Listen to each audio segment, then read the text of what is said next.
berarti Al-Quran itu syarat dengan kebenaran semua kitab para Nabiullah, termasuk di dalamnya Taurat, Zabur, Injil, dan semua nabi-nabi sebelum mereka. Beliau adalah Dr. Muhammad Yahya Waloni, nama asli waktu masih kafir ya Ustaz ya, waktu itu ya. Namanya adalah Yahya Yopi Waloni. Tempat tanggal lahir Manado 30 November 1970. Agama Islam sejak 11 Oktober 2006 atau 17 Ramadan 1427 Hijriah. Jadi kalau Hijriah sekarang 1437, sudah 10 tahun. Agama sebelumnya Kristen, pendeta GKI di Tanah Papua, Gereja Kristen Injili, Sorong, Kaimana, klasis Raja Ampat. Kalau ada yang pernah wisata ke Raja Ampat, luar biasa indahnya. Itu adalah daerah beliau, ya, di Raja Ampat Tengah. Alamat Legenda Wisata Cibubur, nomor telepon ada. Kemudian yang penting, pendidikan tahun 96 beliau S1 di Calvinist Ebenezer Manado, 97 S2, kemudian 2004 S3 Institut Teknologi Okumene Immanuel Manado. Beliau mengatakan ini institut ini persis di sebelah makam Imam Bonjol di Manado. Ya, jadi kalau Imam Bonjol itu wafat di Manado, nah ini sebelahnya itu ada sekolah Calvinis atau sekolah pendeta filsafat. Ya. Pekerjaan sebelumnya adalah pendeta di Sorong dari 2000 sampai 2004 pendeta GPID di Tarakan, Kalimantan. Kemudian 2005-2006 dosen Uniba, Universitas Balikpapan. Dan dari 2006 sejak memeluk Islam full dakwah. Tidak ada pekerjaan lain kecuali dakwah keliling Indonesia, dari Jawa Barat, Jawa Timur, Jawa Tengah, kemudian juga ke Sumatera, termasuk juga ke Pulau Batam. Itu adalah rute-rute rutin beliau. Nggak tahu, ke Manado sudah Ustaz? Sering, berarti tablik atau ada di Manado juga. Ada 6 buku beliau, Kebenaran Islam menurut mantan pendeta. Ini yang akan kita bedah. Islam meruntuhkan iman sang pendeta. Yang ketiga, surga bagi Islam dan neraka bagi Kristen. Yang keempat adalah keadaan manusia di hari kiamat. Buku itu ada di depan, yang keadaan manusia di hari kiamat. Dan juga definisi kafirin, mukmin dan munafikin. Yang nomor 6 adalah topeng pluralisme. Dan ada 5 judul buku lainnya yang belum terbit. Beristri Mutmainah, nama aslinya Luciana, waktu masih Kristen, dan dikaruniai 3 orang anak, Ustaz. Sudah 5, alhamdulillah. Jadi biodata di sini ketinggalan 2 anak. Ustaz, kami persilahkan moderator untuk memulai. Saya serahkan. Kemudian nanti moderator memimpin acara ini. Terima kasih. Mari kita awali bedah buku kajian ini dengan baca basmalah. Bismillahirrahmanirrahim. Assalamualaikum warahmatullahi wabarakatuh. La ilaha illallah wa la syarika lahu Para hadirin yang dirahmati oleh Allah, alhamdulillah hari ini kita bisa belajar kepada Ustadz Yahya Waloni bagaimana kita bisa mengenal iman Islam. Kebanyakan dari kita yang mungkin sejak lahir beragama Islam mungkin tidak paham, bahkan tidak mengerti bagaimana sulitnya mencari hidayah Islam. Bahkan kadang-kadang kita tidak sadar mengkotori hidayah Islam yang telah kita miliki sudah lahir. Kebanyakan orang Islam itu mereka berislam karena warisan orang tua. Ketika orang tuanya Islam, maka dia pun berislam. Tapi keimanan Islam ini kadang-kadang tidak didasari oleh iman, pengetahuan yang kuat tentang Islam. Sehingga banyak saudara-saudara kita itu yang mereka kemudian dimurtadkan karena lemahnya akidah, lemahnya iman. Mereka akhirnya terjerumus, terjerat oleh ulah-ulah misionaris. Dan bagi para pendeta, bagi para teolog, untuk mengenal Islam itu merupakan perjuangan yang panjang ya Ustaz.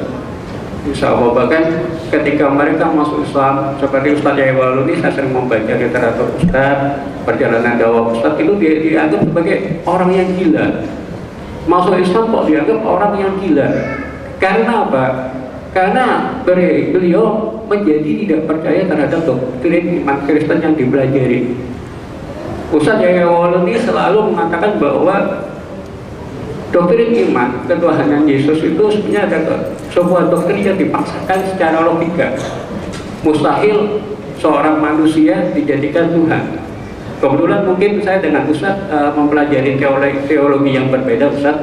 Saya kebetulan dari gereja Yesus Kristus dari orang suci zaman akhir atau Kristen Mormon, didirikan abad 18 oleh Joseph Smith Junior, warga Yahudi. Itu pusatnya di Utah, Amerika Serikat. Berbeda dengan doktrin iman Katolik dan Protestan pada umumnya. Jika di iman Mormon itu Yesus seorang rasul. Injil Yohanes pasal 17 ayat 3 dikatakan, inilah hidup yang kekal karena mereka telah mengenal Engkau satu-satunya Allah yang benar dan telah mengenal Yesus Kristus yang telah Engkau utus. Satu-satunya Allah yang benar berartinya tiada Tuhan selain Allah, selain Allah. Dan Yesus Kristus yang telah utus, Yesus adalah Rasulullah. Ini kalimat syahadat dalam Alkitab. Kebanyakan pendeta teolog mengetahui itu. Tapi karena doktrinasi iman itu baik dari kalangan Katolik, Protestan maupun kami membela mati-matian logika Yesus sebagai Tuhan itu tadi. Nah, Ustaz Yahya mendobrak doktrinasi itu, mempelajari Taurat, Injil, Al-Quran, dan alhamdulillah beliau mendapat hidayah Islam dan sampai sekarang beliau istiqomah dalam dakwah. Pada waktu kali ini kita berkesempatan untuk membedah buku beliau, Kebenaran Islam menurut mantan pendeta. Sesuatu yang unik. Mungkin kita akan disajikan pemahaman-pemahaman yang sosok orang yang dulunya mungkin sangat memusuhi Islam ya Ustaz ya, paling memusuhi, hari-hari menghina Islam, menghina Rasul, menghina Quran. Tapi kemudian beliau mempelajari Islam, mempelajari di filsafat agama maniora, atau kita belajar tentang kristologi ya Ustaz, tentang Islamologi. Di situ tujuan utama kami ini para mantan misionaris, mantan pendeta itu dididik hari-hari untuk mengetahui keburukan dari Quran. Kita anggap bahwa Quran itu adalah kitab setan. Bahkan saya di tahun 2002 pernah membakar Al-Quran karena saking bencinya terhadap kitab itu. Tapi alhamdulillah semakin kami berusaha untuk membuktikan ketidakbenaran ajaran Quran, justru kita semakin dikagumkan oleh kebenaran Al-Quran. Bahkan sampai saat ini ayat-ayat Quran itu bisa dihukum oleh teori ilmu pengetahuan. Inilah yang subhanallah. Tanpa berpanjang kata, kita kasih waktu bagi Ustaz Yahya Mauludi untuk menyampaikan materi beliau. Silakan Ustaz. Assalamualaikum warahmatullahi wabarakatuh. Alhamdulillahillazi arsadal ukulah ila tauhid wa hada wa awdaha adillata wahdaniyati wa jalla wa abtala bi barakhil haq subhal batin. Asyhadu an la ilaha illallah hul malikul haqul mubin wa asyhadu anna Muhammadan abduhu wa rasuluhu hussalikul wadil amin. Allahumma fasalli wa sallim ala sayyidina wa maulana Muhammadin wa ala alihi wa sahbihi wa sallim, amma ba'd. Ibu, bapak, saudara-saudaraku rahimakumullah, pada momen yang sangat berharga dan insya Allah diberkahi Allah ini, adalah waktu yang bukan kebetulan. Dalam setiap pertemuan umat Nabi Sallallahu Alaihi Wasallam, apalagi telah melibatkan begitu banyak jamaah yang hadir, ini bukanlah perkara yang kebetulan. Apa alasannya? Karena pada hari ini juga ada pelaksanaan perayaan Hari Besar Kristen yang dinamakan kenaikan Yesus Kristus. Siapa yang naik? Apakah Yesus Kristus atau Isa Al-Masih? Kita sebagai mayoritas penduduk Muslim di Indonesia, bahkan dikenal dunia sebagai penduduk terbesar mayoritas Muslim di dunia, harus protes sama pemerintah. Jangan mengatakan kenaikan Isa Al-Masih atau kematian Isa Al-Masih atau penyaliban Isa Al-Masih, karena Isa Al-Masih tidak pernah mati. Isa Al-Masih diangkat oleh Allah. Jadi tidak boleh rangkaian dogmatika, indoktrinasi yang tidak rasional mendorong manusia merasionalkan sesuatu yang tidak rasional. Dalam hukum logika, jangan memaksakan sesuatu yang rasional menjadi tidak rasional, demikian sebaliknya. Berarti kita ini diperhadapkan dengan pertarungan logika. Hati-hati, manusia itu disebut sebagai makhluk mulia karena ada akal budi. Nabi SAW sudah mewanti-wanti, sudah mengatakan kepada sahabat-sahabat beliau bahwa manusia diciptakan oleh Allah itu di antara susunan malaikat yang berakal tanpa syahwat dan binatang yang bersyahwat tanpa akal. Akal tidak seperti logika, logika tidak seperti akal. Tadi saya barusan khatib Jumat di Masjid Al-Ihsaniyah Jatinegara. Saya sampaikan bagaimana dialog antara Rasulullah SAW dengan Ammar bin Ka'ab dan Abu Hurairah mengenai akal manusia. Jadi manusia profesor sekalipun dalam bidang akademik, kalau dirinya sudah kehilangan akal, ini yang bahaya. Makanya banyak orang terlihat cerdas kritis dalam hukum-hukum sekularitas, tetapi dia tidak kritis dalam pandangan hukum agama. Kita sebagai orang Islam pasti 1 tambah 1 2, 2 tambah 2 4. Tapi bagi orang kafir tidak. 1 tambah 1 11, 2 tambah 2 22. Kita harus cepat menangkap, karena ini persoalan logika, bukan persoalan spirit, bukan persoalan jiwa, bukan, tapi persoalan logika. Karena iman Kristen itu dia tidak berakar di dalam hati, dia kuat sekali di kepala. Bapak saya kasih gambaran begini.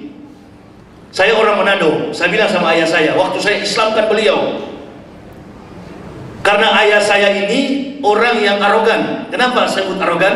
Karena beliau mantan militer, berpangkat letnan kolonel, pensiunan. Dia yang merekayasa, dia yang membuat cerita supaya saya itu dicari dan dibunuh waktu masuk Islam. Pokoknya cari Yahya itu sampai ketemu, bantai, habisi, bikin malu keluarga di Manado. Karena dalam nasab silsilah keturunan orang Manado, kalau sudah masuk Islam jangan coba-coba mengaku sebagai keluarga. Pokoknya harga mati Yesus Kristus itu adalah Tuhan. Bagi orang Manado, merantau keliling dunia silakan, tapi jangan coba-coba tinggalkan gereja. Itu orang Manado. Tidak mudah kami orang Manado bisa menembus yang namanya gerbang hidayah kalau bukan karena kecakapan intelektual.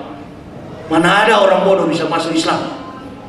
Kita bertarung malam ini, hadirkan para pendeta. Saya bilang, untuk apa kita berdebat dengan pendeta? Percuma. Saya kalau berdebat cari yang kaliber, saya akan tanya hanya satu pertanyaan, yes or no. Apakah Tuhan pernah mati? Jangan banyak dalil, karena orang Kristen ini lidahnya bercabang seperti ular, pembohong. Wallazina kafaru wa kazzabu bi ayatina ulaika ashabun nar khalidina fiha wa bisal masih. Pendusta dan tempatnya adalah neraka. Saya dilatih berdusta berpuluh-puluh tahun, 16 tahun pendeta, dan mempendetakan ribuan pendeta, bukan pendeta biasa. Bagaimana kira-kira beban psikologis, beban mental, beban kehidupan pribadi dan rumah tangga? Tidak mudah, tidak mudah untuk kami melalui sampai 10 tahun ini. Bagaikan menyeberang di tengah ombak yang begitu besar, badai yang tidak pernah kunjung habis. Saya bilang sama ayah saya tanya juga kepada semua pendeta-pendeta di dunia ini, silakan, yes or no, ya atau tidak, Tuhan pernah mati atau tidak. Bapak saya tanya, Bapak mau percaya Islam atau tidak? Saya justru tanya kamu, Yahya, mengapa kamu masuk Islam? Nah, sekarang saya tanya, argumen saya adalah pertanyaan. Setiap kali ditanya, saya selalu berbalik pada argumen pertanyaan. Dan saya tanya, apakah Tuhan pernah mati? Ayah saya menjawab, gila kamu Yahya, Tuhan itu tidak pernah mati. Berarti yang menjawab bukan logika ayah saya, jiwa ayah saya yang pernah ditiupkan, alastu birabbikum qalu bala sahidna. Berarti memang benar bahwa di dalam kandungan manusia ini sudah Islam, jiwanya tetap suci, pikirannya yang kacau. Coba perhatikan tuh orang gila kalau dia makan sampah di luar sana. Orang gila makan sampah bukan tubuhnya yang luka, bukan jantungnya yang opname, bukan jantung, bukan hatinya, bukan hepanya, bukan kemaluannya yang rusak, tidak, kabel di kepala putus satu. Ini kan bedah buku, bukan dakwah ya. Supaya memang betul bahwa saya bawa ijazah doktor saya, ada ijazah doktor saya bawa dengan indeks prestasi kumulatif 3,81 summa cum laude. Tapi kan kita di Islam beda dengan orang kafir. Kalau dari Muslim masuk Kristen, Masya Allah, dijoblok. Yusuf Roni, pembohong kelas berat.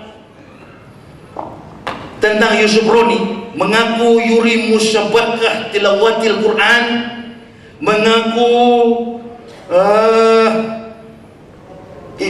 ketua sekjen Islam sedunia.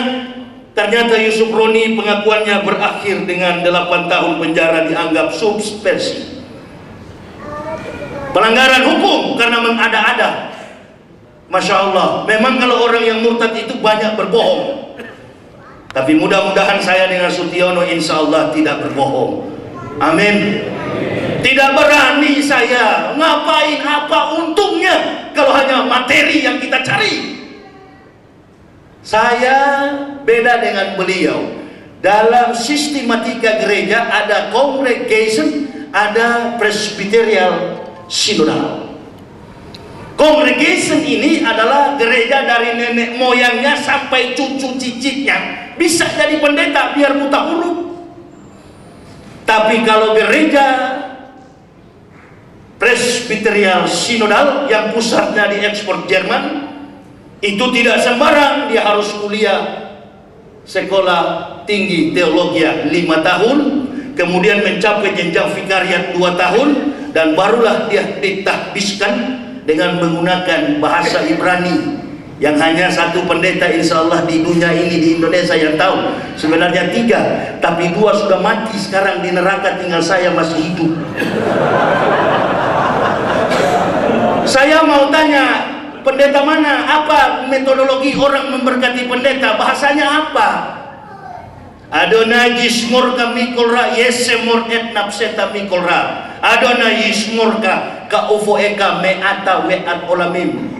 Apa itu artinya dalam bahasa Indonesia? Ini pendeta goblok semua.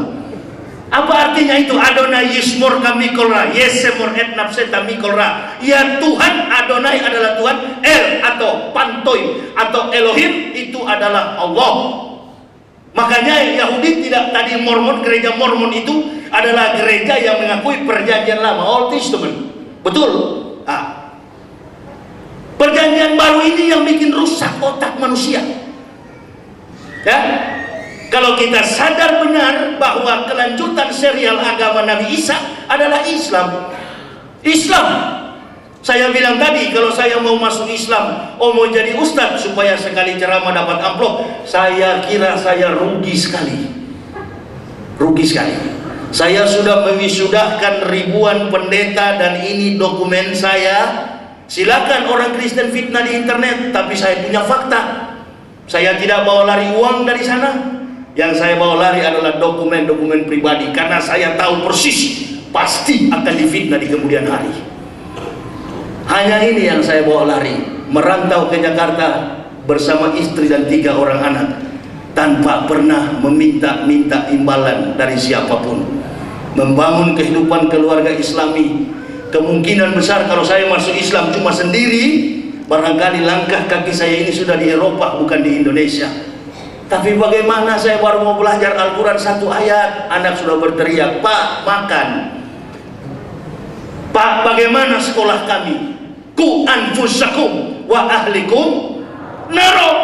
Anak ustadz harus berwibawa, anak ustadz harus jadi pejabat negara, harus bisa mengembangkan dakwah dengan status sebagai seorang yang punya predikat.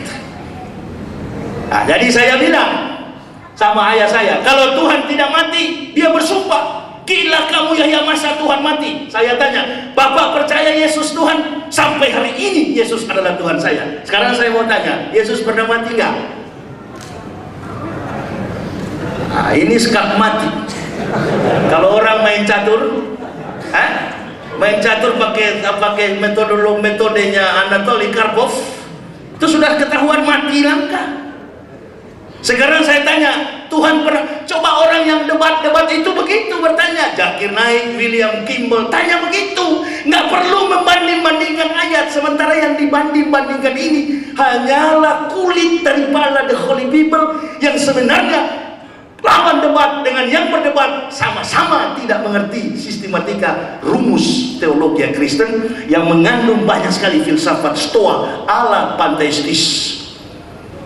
Ini kan bahasa-bahasa yang memang sulit sekali untuk diterima. Nanti jemaah bilang, apa lagi ya yang bilang-bilang ini? Ini kan beda buku. Stoa ala panteistis. Susunan-susunan dewa, pantheon, susunan-susunan dewa dalam agama paganisme yang dianut oleh Kaisar Konstantinopel yang memenangkan Kristen Trinitas daripada Kristen Unitarian. Itu harus kita sadar betul, ada perbedaan antara Unitarian dengan Trinitian. Ada perbedaan, bukan tidak. Nah, semua pendeta-pendeta yang menganut asas Trinitas itu menang dalam kongres di Sasa, Italia. Tapi yang mengakui konsep-konsep yang Trinitian, itu habis semua. Yang mengakui Unitarian itu habis dibantai oleh Paulus. Siapa Paulus ini? Paulus ini adalah orang yang lahir lebih muda 8 tahun daripada Nabi Isa. Makanya saya tanya ayah saya, "Kamu percaya Yesus Tuhan?" "Saya percaya Yesus Tuhan." "Apakah Yesus pernah mati?" "Pernah di kayu salib." Jangan berdalih-dalih, yes or not, ya atau tidak. Ya, pernah mati. Nah, sekarang tadi Bapak bilang bahwa Tuhan tidak mati, sekarang Yesus mati. Tuhan mana yang Bapak ikut? Sebenarnya mudah sekali untuk mengalahkan debat itu. Tapi nggak usahlah metik ayat sana, petik ayat sini. Sementara kita masuk Islam nggak belajar Al-Quran. Amin. Jangan-jangan sampai niat sholat pun kita tidak hafal, tinggal belajar rumus-rumus kafir yang filsafat kosong semua itu. Ya, yang paling utama apa? Jago dalam memahami kebohongan kafir, ya. Dan yang kedua, lebih jago lagi untuk memahami rumus-rumus Islam. Jangan kita belajar tentang kafir, sementara kita tidak tahu niat sholat. Kan? Afdalul a'malu as-sholatu hamsu. Karena Islam ini dibangun bukan cuma syahadat. Yang pertama syahadat, yang kedua sholat, yang ketiga sedekah, yang keempat adalah berpuasa wa shaimina fi syahri Ramadan, dan yang kelima himayatan lil haji wa sadaqah wa'dah allazi jahadda filai haqqa jihadihi wa bajjala judda. Naik haji sebagai jihad yang paling tinggi. Nah, itu harus dilakukan. Nah, lalu kita belajar kafir, tentang ilmu kafir, tentang, saya menulis tentang buku Islam meruntuhkan iman sang pendeta, sorga bagi Islam, neraka bagi Kristen. Kenapa? Karena kemampuan saya untuk menghambat mereka dalam sistem pemurtadan. Bukan main dia merajalela. Ini sekarang kan ada kumpul di gereja itu karena kenaikan apa itu? Yesus Kristus. Jangan bilang Al-Masih. Karena Isa dengan Yesus tidak sama, Bible dengan Injil tidak sama. Injil adalah kitab suci umat Islam. Nanti sebentar kita memasuki bulan Ramadan. Mudah-mudahan kita disambut baik oleh tamu agung. Amin.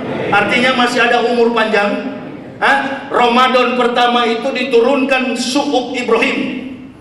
Karena setiap kebenaran-kebenaran kitab para nabi, surat dan kitab para nabi, Nabiullah, diturunkan semuanya pada bulan Ramadan. Ramadan pertama diturunkan lembaran suhuf Ibrahim. Kemudian 700 tahun kemudian diturunkan Taurat Musa alaihissalam. Setelah Musa alaihissalam 500 tahun kemudian diturunkan kitab namanya Zabur, King of David, King of Solomon, ya, nyanyian puji-pujian Daud dan Sulaiman. Kenapa? Karena Zabur ini adalah kitab yang banyak memuji Allah.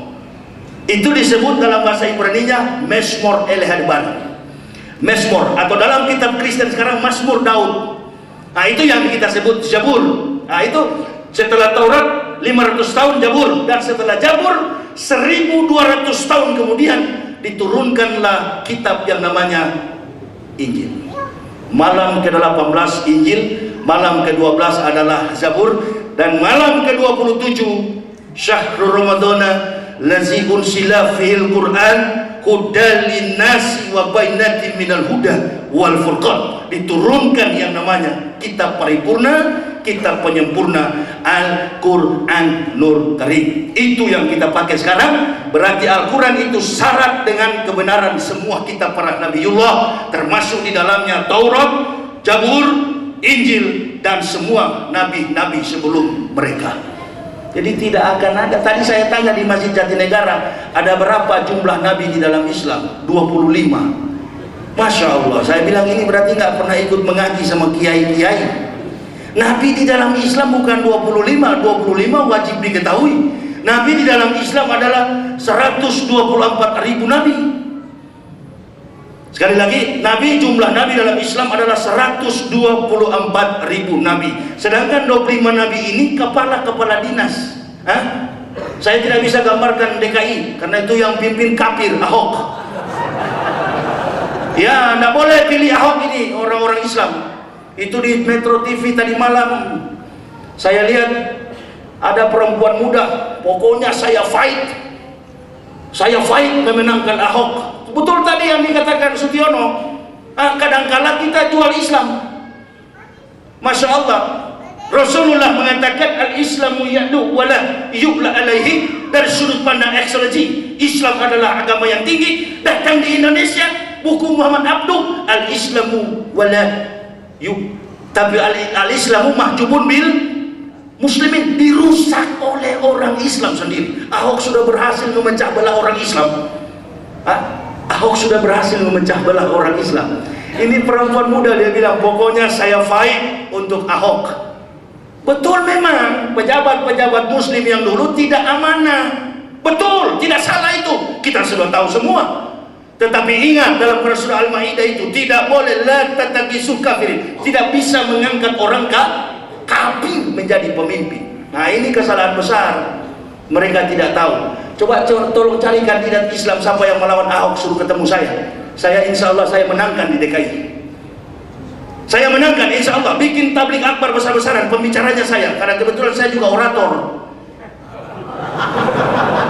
Insya Allah saya bisa menangkan di Kalimantan Barat, di Kalimantan Utara. Hampir kalah Udin Hyangkio sama Ilianto Ramri. Hampir kalah dengan Martin Bella, orang Dayak Kristen. Saya diancam dengan parang dan tombak oleh orang Dayak. Saya bilang apa? Wa ma kana lilabsin an tamuta illa bila biidnillah kitab mu'ajjalah. Kematian itu adalah illa biidnillah kitab mu'ajjalah. Sesuai dengan izin Allah, sebagaimana waktu yang telah ditetapkan. Silakan, nggak usah pakai pengawal. Saya keliling Indonesia kemana-mana. Nggak pernah ada pengawal. Orang Kristen ancam di Poso, ancam di Palu, ancam di Manado, mobil saya dibakar. Saya nggak mati-mati sampai hari ini. Kenapa kita memenangkan Islam, memenangkan kandidat harus pakai kelompok? Nggak perlu. Ini Indonesia aman, nggak perlu pakai kelompok. Satu saja yang maju, tapi gaungnya sampai keliling dunia, itu lebih manfaat daripada banyak-banyak orang. Nggak ada manfaat. Nanti ujung-ujungnya dipolitisir. Kalau saya memang bukan karena politik, bukan karena merasa terganggu dengan keadaan Islam yang begini modelnya. Pemimpin yang tidak pernah ucapkan insya Allah, Jokowi. Pemimpin yang tidak pernah mengucapkan bismillah, Jokowi. Mana pernah Pak Jokowi dalam planning kerjanya selalu mengatakan insya Allah kita akan bangun kereta cepat dari Bandung sampai ke Perancis. Salah, Bandung sampai ke mana? Oh, Jakarta. Bandung sampai Jakarta. Nggak pernah pakai kata insya Allah. Dari pertama mencalonkan diri jadi presiden, komentator TV tanya, bagaimana Pak Jokowi kalau jadi presiden? Bilang ke Bapak, gampang. Pokoknya gampang lah, gampang, yang penting ada niat. Nggak pernah bilang insya Allah. Dolar tambah naik, bahan bakar seperti ingus naik turun. Hah? Oh iya, ini fakta, karena lemahnya kita berteologi, lemahnya dakwah kita. Yang ada cuma ketawa-ketawa di dalam masjid.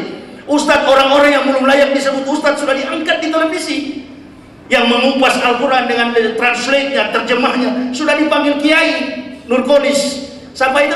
Cak Nur. Tuh nanti di bulan Ramadan dia baca terjemahnya, dia kiranya Al-Qurannya gampang seperti itu. Enggak, Al-Quran bukan hermeneutik. Al-Quran adalah apokalipsis. Al-Quran adalah wahyu. Enggak boleh sembarang tafsir kecuali dengan dasar pemikiran para ulama. Innal ulama warasatul anbiya. Ulama itu pewaris Nabi. Saya pun belajar kepada ulama-ulama, buku-buku para ulama-ulama. Doktor di kafir, waktu masuk Islam SD saya. Nah, kenapa? Begitu masuk Islam, agak panjang sedikit Pak Yahya. Panjang lagi. Tambah lagi. Harokatkan 5 kali Pak Yahya. Wah, capek betul, baru yang didik ini tamat SMP, Masya Allah. Ustadznya tamat SMP, saya doktor dari kafir. Sudah angkat tangan sajalah kalau kafir dengar malam ini. Menyerah sajalah kalian, goblok. Itu salah satu contoh, karena bahasa Al-Quran itu bukan sekedar orang yang jago bahasa Arab, TKI dari Arab belum tentu bisa baca Al-Quran. Makhrajnya itu yang berat. Tidak sembarang Al-Quran itu bukan seperti pronunciation percakapan dalam bahasa Inggris, grammar bahasa Inggris, tidak seperti itu. Imam yang giginya ompong saja baca ayat, kalau salah memang salah artinya, kan begitu. Ini yang saya bangga. Jadi saya kembali ke Islam, bukan pindah agama. Kami sekeluarga kembali kepada fitrah, bukan pindah agama. Saya istri dan 3 orang anak. Saya, keluarga saya di Manado, bahkan kakak perempuan saya di Manado, ketua mualaf Sulawesi Utara, namanya Heti Waloni. Ya, saudara-saudara saya. Sejak saya masuk Islam, keluarga orang tua saya masuk Islam. Dia tanya sama saya, kalau saya masuk Islam kira-kira bagaimana ya? Apakah saya perlu disunat? Sedangkan saya masih muda disunat, apalagi ente sudah keriput begitu. Sakit nggak waktu dipotong? Enggak, saya bilang biasa aja. Padahal saya juga takut dulu waktu disunat. Bukan takut, malu malu karena sudah besar gitu ya. Disunat baru bisa sholat. Kata dia, saya bilang, coba kita orang Manado, kita VO-pa gantung di dinding begini pakai swembruk. Maaf, ini memang agak kencang. Kita gantung di dinding begini pakai swembruk. Kira-kira kalau ada tamu bapak malu tidak? Dia bilang fardomen, betul juga. Kalau digantung begini di dinding, kita VO Pak, swembruk itu artinya pakai kolor, begitu dalam. Bahasa Manado ditambah-tambah bahasa Belanda, swembruk. Kalau kita gantung begini pakai swembruk, kira-kira kalau ada tamu malu nggak Bapak? Oh, malu saya. Nah, kenapa Tuhan tidak malu? Oh, dia bilang, baru sadar saya, ya betul-betul sadar saya. Nah, kalau sudah sadar bagaimana sekarang? Bagaimana sekarang? Hah? Ya tapi kan Islam juga ada Nabi Isa. Isa itu kan Yesus, bukan di Al-Quran itu Isa, di Bible Jesus. Jesus bukan Isa, Isa bukan Yesus. Joni yang ada di Manado tidak sama dengan Joni yang ada di Gorontalo. Saya bilang begitu. Maksud kamu bagaimana? Nabi Isa itu tidak mampu divisualisasikan, tidak dapat dilukiskan baik dalam bentuk gambar maupun foto. Ada pendeta bilang, oh kami memang tidak mengimani gambar itu. Betul, kamu tidak mengimani, tapi buktinya banyak di rumah-rumah orang Kristen. Silsilah dalam konteks teori, Holy Bible, New Testament, Old Testament, perjanjian lama dan perjanjian baru, perpaduan antara dua perjanjian ini, semua kitab yang ada di perjanjian baru kontras dengan perjanjian lama. Jangankan perjanjian baru dan perjanjian lama, di dalam perjanjian baru sendiri antara Tuhan Kristen dengan Rasul Kristen saling bertentangan.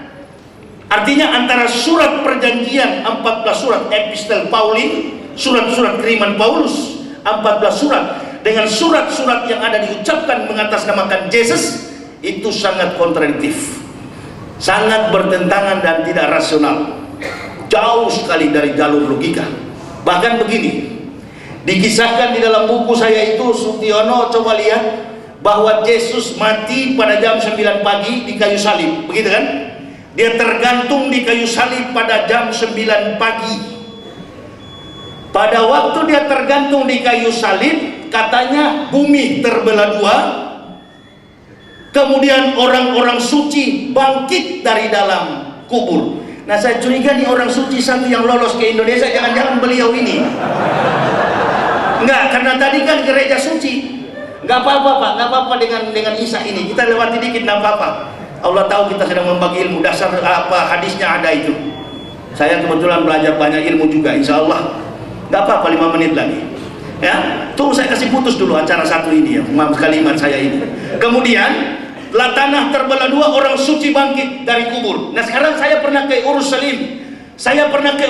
Saya tanya, di mana kebangkitan orang itu? Kalau betul peristiwa menggemparkan ini terjadi, berarti iman orang Yahudi sama dengan orang Kristen. Tapi tidak, Yahudi tidak beriman sebagaimana Kristen. Yahudi berpengakuan iman, agama mereka Yudaisme, dan mereka mengakui pengakuan imannya adalah Shema Israel, Yahweh Elohenu, Yahweh Ehad. Dengarlah Israel, Tuhanmu adalah Yahweh, dan Yahweh itu adalah Ehad, Esa, atau dalam bahasa Arab Ahad. Jadi tidak sama dengan pengakuan iman Kristen Konstantinopel, tidak sama. Pengakuan iman Rasuli Kristen tidak sama dengan pengakuan Yahudi. Nah, sekarang Kristen memegang kitab perjanjian lama, ada 39 judul kitab dari Kejadian sampai Maleaki. Mana ada kitab ini dalam perjanjian-perjanjian yang diturunkan oleh Isa, dan mana sinyalemen tentang kenabian atau ketuhanan Isa kemudian hari, atau ketuhanan Yesus di kemudian hari.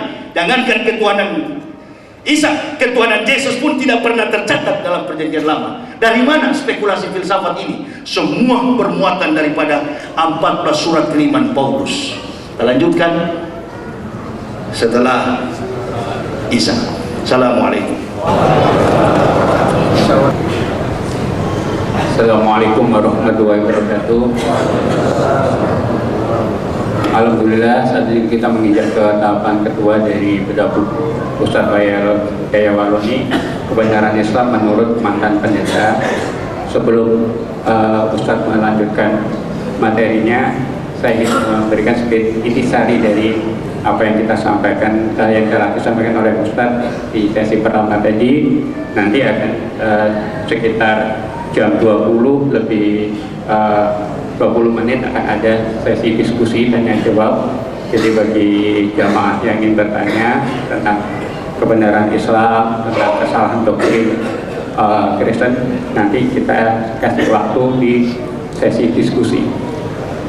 Yang menarik dari penyampaian Ustaz tadi adalah perbedaan doktrin iman dalam Kristen. Kebanyakan orang mengira bahwa Kristen itu satu, semuanya menyembah Yesus Kristus, padahal tidak. Gereja Kristen awal itu ketika Yesus atau ini ada yang menyebut Isa Al-Masih, walaupun beda ini, itu adalah gereja Tauhid. Kristen awal, agama Nasrani tidak mengajarkan Yesus itu Tuhan. periode Yesus Tuhan itu justru dimulai ketika agama Kristen ini dibawa oleh Paulus masuk ke Roma, ya, Syria, ya. Jadi kalau kita belajar tentang Taurat, Injil, Al-Quran, dalam Taurat, Injil, dan Al-Quran ini tidak ada satu ayat pun yang mengatakan, terutama dalam kitab Perjanjian Baru, "Aku Yesus Tuhan kamu, sembahlah aku." Tidak ada.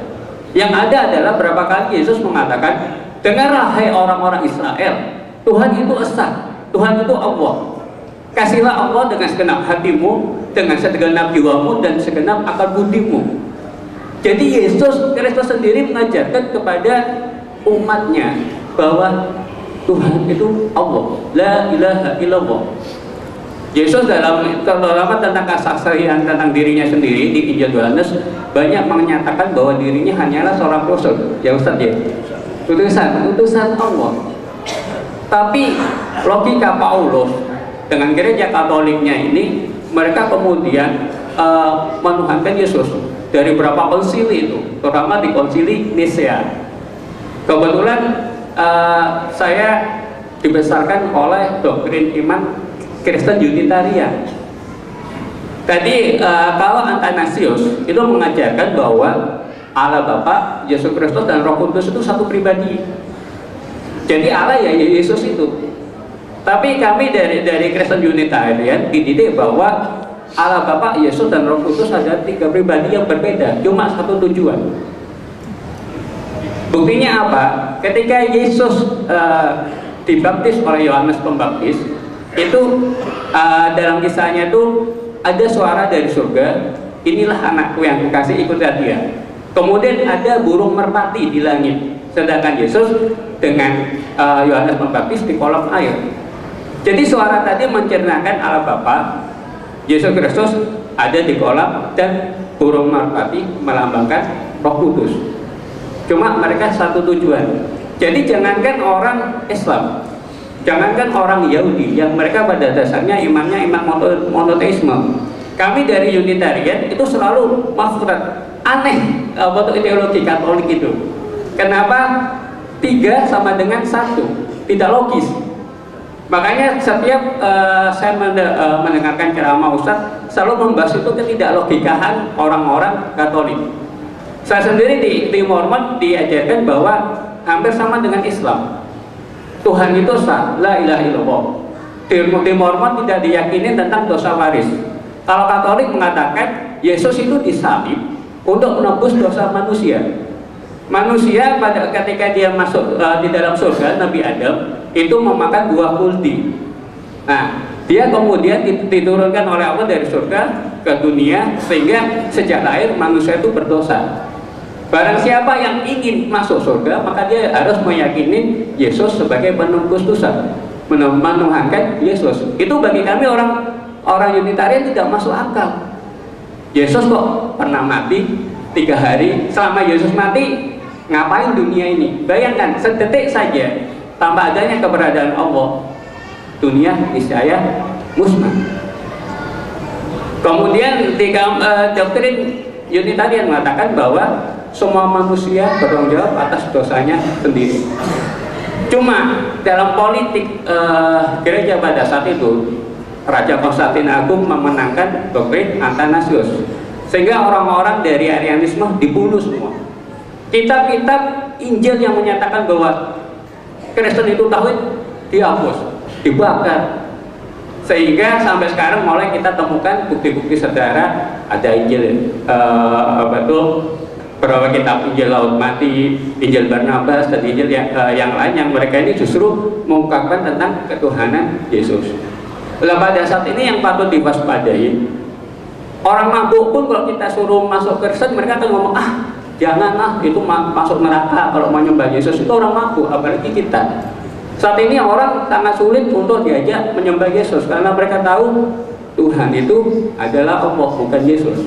Sehingga saat ini yang berkembang adalah Kristen-Kristen aliran Unitarian, Saksi Yehova, Tiberias, Mormon, dan gereja-gereja yang lain.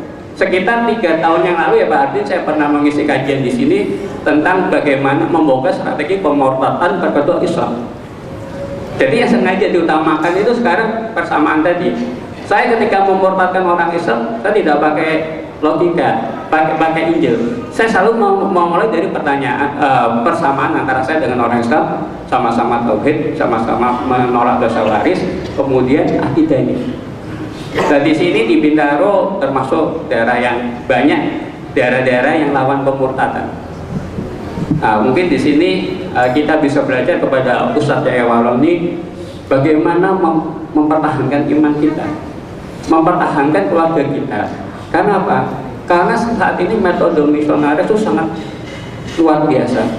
Mereka ada yang jatuh tadi, kebanyakan orang menyangka bahwa semua orang Kristen menyembah Yesus, padahal tidak.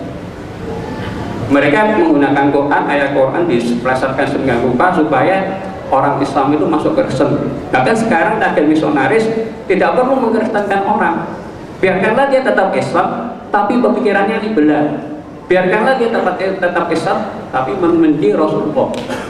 Makanya dimunculkan sekte-sekte nabi-nabi palsu.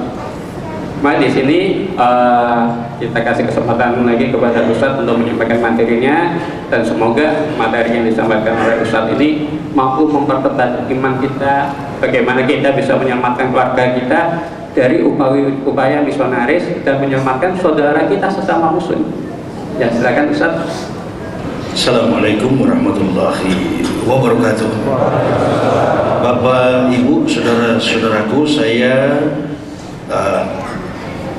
dari setiap judul buku ini ada 7 bab. Tadi Pak Haji mengatakan kata excellency. Kalau ada orang yang jamaah yang hadir di masjid ini fakultas ekonomi, dia tidak pernah belajar filsafat karena sudah berhitung secara pasti. Tapi kalau dia fakultas sekuler lainnya, maka dia harus belajar filsafat. Excellency ini adalah tatanan nilai untuk membenarkan perilaku manusia secara etika, logika, estetika. Mengukur sebuah kebenaran agama itu harus menggunakan 3 falsafah itu. Etika adalah kitab suci, etika adalah perilaku atau kita disebut dengan akhlak, dan logika adalah semua orang beragama adalah kitab suci, logika. Dan kemudian estetika adalah aturan-aturan di dalam kita pelaksanaan ibadah kita. Nah, apa yang dikatakan oleh Rasulullah SAW, al-Islamu ya'lu wa la yu'la alaihi, agama Islam itu agama yang tinggi. Yes, benar. Karena dari sudut pandang etika, orang Islam itu etikanya sangat terpelihara. Bahkan kalau kita belajar Islam secara mendalam, saya pernah ikuti pelajaran tasawuf dan juga tentang najis, mukobaba, mukolado, dan mutawasito. Itu najis besar, najis kecil, najis sedang, najis besar. Karena saya orang dari kafir yang masuk Islam, maka tidak mungkin saya menyia-nyiakan hidayah yang Allah berikan. Tidak ada orang masuk Islam lalu dia tidak bisa mengenal persis teorinya, maka lumpuh dalam melaksanakan praktik. Karena Islam ini bukan teori, Islam adalah praktik. Ente profesor mufassirin ahli tafsir keliling Saudi Arabia dan ujung ke ujung dunia, tapi sholat 5 waktu bolong. Dengan orang yang tuli buta huruf, tapi dia 5 waktu rajin di Bintaro Raya 9. Kira-kira mana yang masuk surga duluan? Dua-dua tetap masuk surga, tapi yang benjol-benjol yang profesor ini saya kira. Nah, dari Islam itu, Islam is practical. Islam itu praktik, bukan teori. Saya sangat sadar kalau orang dari kafir masuk Islam, waduh, subhanallah, kecurigaan muslim yang dari turunan itu luar biasa. Curiganya macam-macam. Ini sholat, ini. Silakan. Kebetulan juga yang paling bahaya itu yang menilai mu'alaf itu adalah orang Islam yang memang pemalas. Ada haji di Bandung bilang begini, Pak Yahya masuk Islam, Bapak nggak tahu. bahwa Islam itu susah, berat perintahnya. Wah, saya bilang Bapak membuka kedok Bapak sendiri. Berarti memang kau haji mabuk. Saya memang sama dia Ruci Tongkul, saya kalau bicara lebih keras lagi. Ya, kau haji mabuk bukan mabrur. Siapa bilang Islam itu berat? Tidak berat bagi orang yang tahu teori. Di Kristen lebih susah. Kita sholat cuma 5 menit, Masya Allah. Tergantung daripada inaman a'malu niat. Niat tidak mungkin terdorong kecuali ada ilmu. Makanya dia bilang begitu, saya bilang Bapak berarti hajinya tidak mabrur. Kenapa Bapak buka kedok Bapak sendiri? Harusnya Bapak semangati orang yang baru masuk Islam. Nah, yang kedua, yang menilai buruk mualaf-mualaf ini adalah orang Islam yang memang tidak menjalankan perintah Allah. Jadi dia ukur mualaf ini dengan dirinya yang memang munafik. Ya, insya Allah kita nggak usah takut kalau ada orang masuk Islam lalu dia tidak menjalankan. Nanti Allah akan hukum. Sama dengan petinggi-petinggi negara munafik terhadap agama Allah ini, terhadap orang Islam. Dia akan dapat masuk penjara. Semua koruptor-koruptor itu kan karena menipu umat Islam. Itu dia. Jadi saya kira ekselensi Islam itu sudah dibenarkan di buku ini, termasuk pluralisme agama di tengah konteks tauhid. Macam-macam pemikiran sekarang ini, Syiah, apa itu Islam, apa itu yang dipimpin oleh ulil al-absor, ya, iblis laknatullah, ya, jaringan iblis laknatullah. Itu juga lebih parah lagi, ya. Saya pokoknya begini, begitu saya masuk Islam, kalau ada orang Islam berdebat menjelek-jelekan salah satu muslim, saya jauhi betul itu, karena saya tidak pernah baca Al-Quran. Nanti di situ dijelaskan apabila orang Muhammadiyah mati maka surganya agak ke kanan, dan apabila orang NU mati surganya agak ke kiri, ada lampu merah banting kanan. Apabila orang Wahabi meninggal dunia maka surganya agak lurus ke tengah. Enggak begitu tidak begitu. Yang masuk surga adalah orang Islam, yang masuk neraka Kristen, Hindu, Buddha. Kalau begini ya, mungkin bahasa mualaf-mualaf lain lembut, beda dengan saya. Begini, bukan saya tidak bisa menggunakan bahasa yang santun secara ironis, sindiran halus, boleh juga. Jago saya menggunakan bahasa itu. Tapi yang kita lawan ini adalah orang-orang pintar yang pura-pura tidak tahu. Dan kalau menjadi ustadz saya kira sama dengan menjadi pendeta. Kalau pendeta kan biar sudah bohong, dengarlah firman Tuhan. Padahal bukan firman Tuhan, nih palsu bohong begini. Firman Tuhan dari mana? Tanya tuh pendeta-pendeta ini yang bolong-bolong ini dari mana ayatnya? Ayat-ayat ini siapa yang buat? Nggak ada, apalagi pendeta di Papua sana. Kalau dikasih belajar, saya waktu dosen mengajar tidur.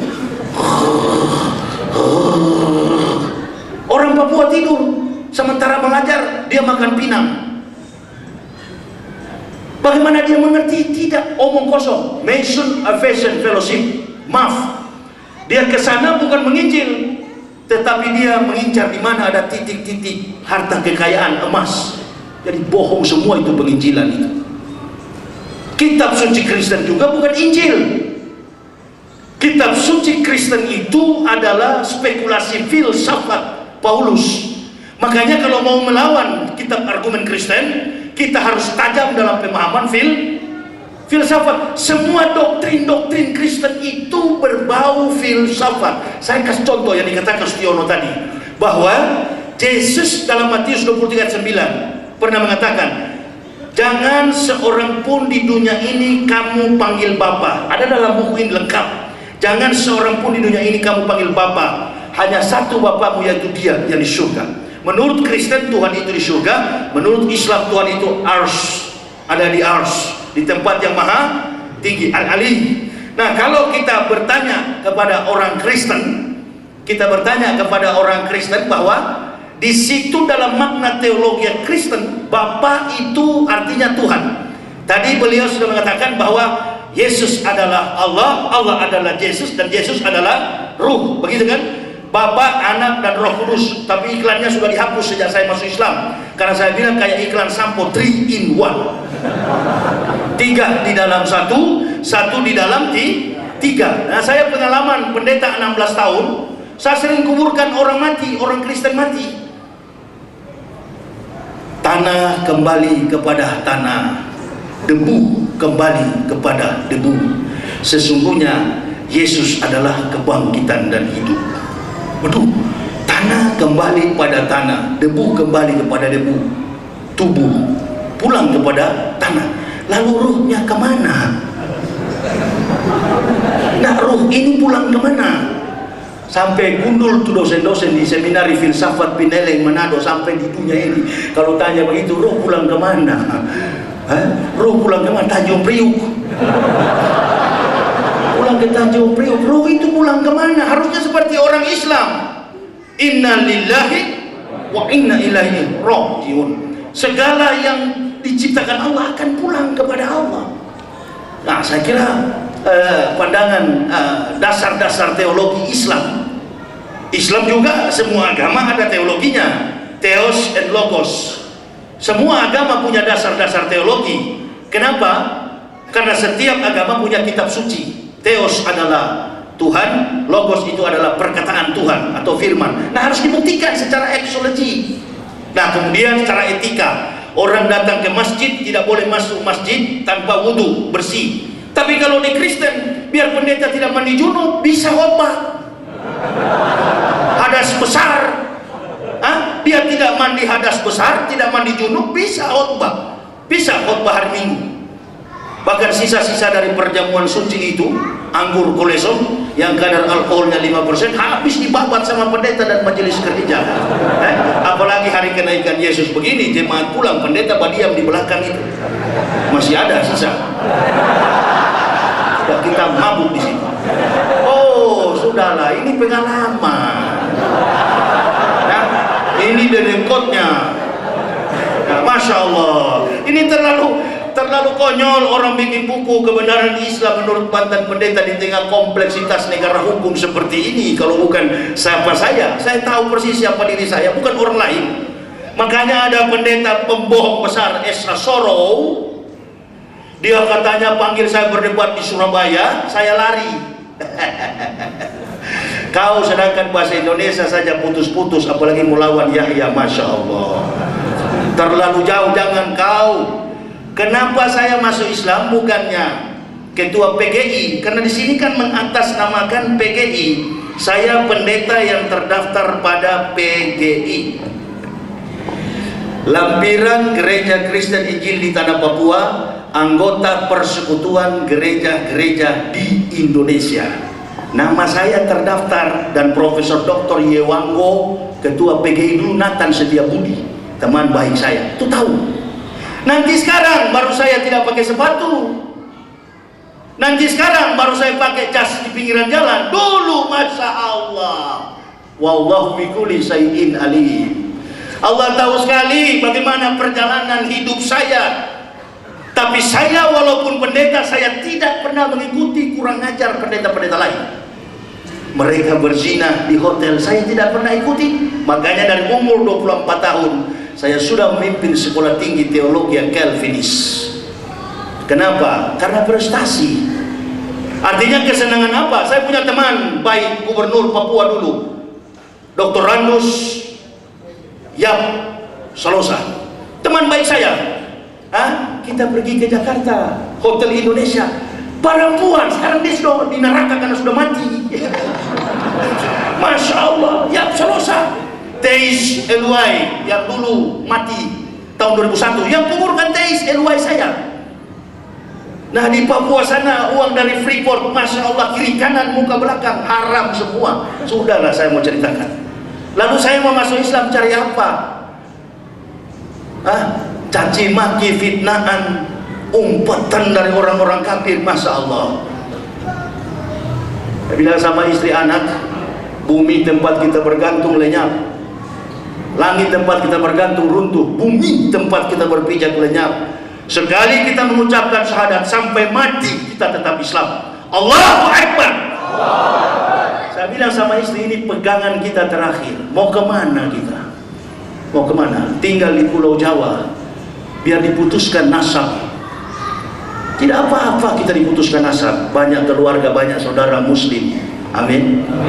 Bagi pula manusia satu kali lahir, satu kali mati. Tidak ada dua kali mati.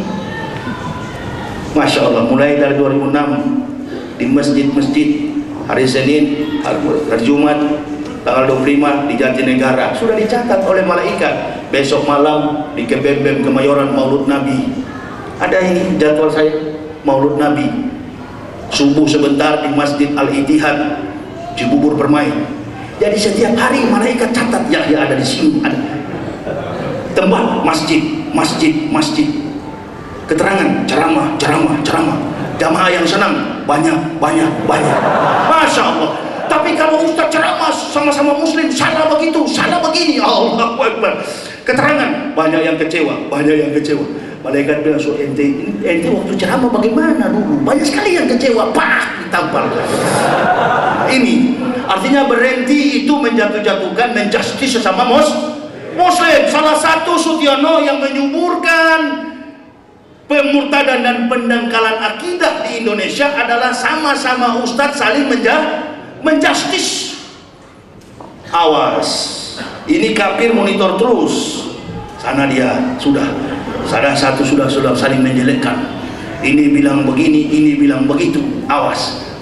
Saya kan waktu pendeta, bagaimana supaya hancur Islam? Jangan kita yang bergerak, pakai orang Islam untuk menghancurkan Islam. Jadi Syiah, ISIS, waduh, saya nggak percaya kalau ISIS itu adalah hasil dakwah perjuangan Islam. Biar ada orang ISIS, saya tidak peduli.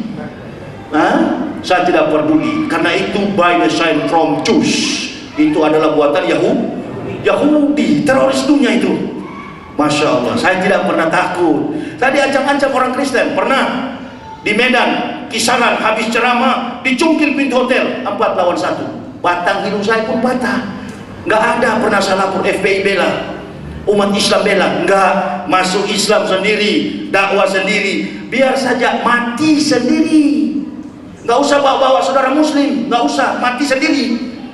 Itu saya minta kepada saudara muslim, nggak usah bela, cukup doain. Kenapa saya bilang jangan bela? Karena ini kebenaran. Ini judul buku, kebenaran Islam menurut mantan pendeta. Mati cepat lebih bagus. Dunia ini kan saya sudah rasa bagaimana enaknya di kafir dulu. Daging ini kok bagaimana? Apa yang mau dicari? Dunia ini tempat orang-orang yang tidak punya rumah dan tidak punya harta. Kata Nabi SAW, manusia kalau hanya pikirkan perutnya, maka harga daripada manusia itu tidak lebih daripada apa yang keluar dari dalam perut, kotoran. Sudah kenyang saya, tinggalkan itu dan saya masuk Islam bukan mencari popularitas. Mungkin Pak Haji bertanya-tanya, kenapa ini Ustadz Yahya tidak mau bergabung dengan organisasi Islam? Oh, memang saya tidak mau. Dengan organisasi Islam manapun saya nggak mau, lebih baik saya sendiri. Dan saya kerjasama dengan masjid. Umpamanya saya pergi ke NU, nanti Muhammadiyah bilang, awas dia orang NU itu jangan terima. Kalau saya pergi ke Muhammadiyah, orang NU bilang, awas itu Muhammadiyah, jangan pergi, jangan terima. Matilah langkah untuk mempersatukan umat Nabi. Sudahlah, kalau dari kafir ini nggak usah macam-macam. Orang kunut ikutku kunut, orang tidak kunut lebih cepat lebih bagus. Tak usah terlalu banyak doa, panjang-panjang doa, kan begitu. Nah, orang kunut alhamdulillah ikut. Amin. Allahumma lillah bima hadain. Amin. Wa afima bima afain wa tawallana fiman tawallait wa barik lana fima atain. Amin. Ikut sama kiai dan belakang. Tidak kunut juga, Masya Allah, lebih bagus, lebih cepat. Kalau ada ceramah, oh ini salah, itu salah, ini kafir dengar di luar, dia monitor terus radio Islam. Wah, mantap, sudah mulai pecah di dalam. Tambah juga dengan Ahok menjadi gubernur. Saya tadi bilang tidak kasih contoh Ahok begini, 25 nabi itu kepala-kepala dinas kalau dalam instansi, ya. Tapi nabi yang pegawai nabi-nabi itu ada 124.000 jumlah nabi dalam Islam. Nah, saya tidak kasih contoh gubernur Ahok, gubernur Rano Karno, Pak Haji. Itu Pak Rano Karno adalah pimpinannya nabi, kemudian ada kepala-kepala dinas. Nah, itu gambaran daripada struktur pemerintahan Allah. Menteri-menterinya itu, kepala dinasnya itu adalah 25 nabi. Kalau dalam institusi kantor, 25 nabi itu adalah kepala dinas kalau digambarkan secara struktur kantor, perkantoran. Nah, itu dari 25 nabi itu adalah nabi besar, dari Nabi Ibrahim sampai dengan Nabi Isa alaihissalam. Itu Nabi Adam digambarkan, kemudian sampai Nabi Muhammad sallallahu alaihi wasallam. Dan yang mengatakan akan datang Nabi Muhammad adalah Nabi Isa, bukan Nabi yang lain, Nabi Isa alaihissalam. Nah, kalau kita mengakui Isa, sekarang kan tadi saya tidak pernah mengakui Isa Yesus Isa, nggak pernah mengakui, karena saya tajam dalam memahami filsafat. Kenapa? Selagi kita mengakui Isa adalah Yesus adalah Isa, maka di dalam buku ini saya katakan ada peluang besar bagi Kristen untuk menyamakan kemusyrikan mereka dengan ketauhidan umat Islam. Nggak usah diakui itu Yesus. Injil pun jangan bilang Injil, kepala besar pendeta, wah mereka bilang kami Injil. Makanya kalau saya lihat orang debatnya bilang, nah di dalam Injil juga kan ada Yesus. Lebih hebat di dalam Al-Quran dibandingkan dengan di Bible. Al-Quran mengatakan Isa orang terkemuka dunia dan akhirat. Tapi Isa yang ada ini bukan Yesus. Cut, potong. Tidak boleh diakui bahwa Isa adalah Yesus Isa. Sehingga apa? Tidak ada peluang dia untuk mendekat kepada kita. Saya sejak masuk Islam gak ada pernah dekat dengan pendeta manapun, gak pernah. Pokoknya ada batas. Saya kaget kok ada pendeta Ezra Sorrow berkuar-kuar di YouTube. Oh, saya bilang memang dasar kafir pengecut berani jarak jauh. Saya ceramah di Batam, spanduk saya besar-besar di depan-depan gereja. Kalau memang mereka berani, mereka datang ke panitia masjid, sama dengan begini kan, ada spanduk saya, datang ke Pak Haji. Kami nggak senang lihat Yahya itu gantung spanduk begitu. Mana tuh Yahya? Kami mau tantang. Jangan di masjid, di depan Karni Ilyas TV One. Oh, itu tuh baru. Di depan TV One, hadirkan ahli-ahli bahasa, lalu kita debat secara terbuka. Memang itu cocoknya dengan saya. Kalau cuma di 2-3 orang pidato kiri kanan, bukan berarti apa-apa itu bagi saya. Jangan dinilai nih ustadz ini cuma kelas kampungan yang ada di sudut Bogor sana. Oh tidak, insya Allah tidak bisa dinilai dari besarnya rupiah yang kita bayar pada seorang penceramah.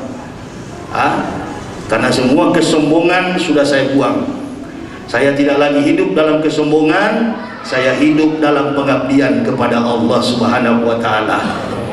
Ini saya dalam tampil ini Pak Haji sudah 1 minggu lebih.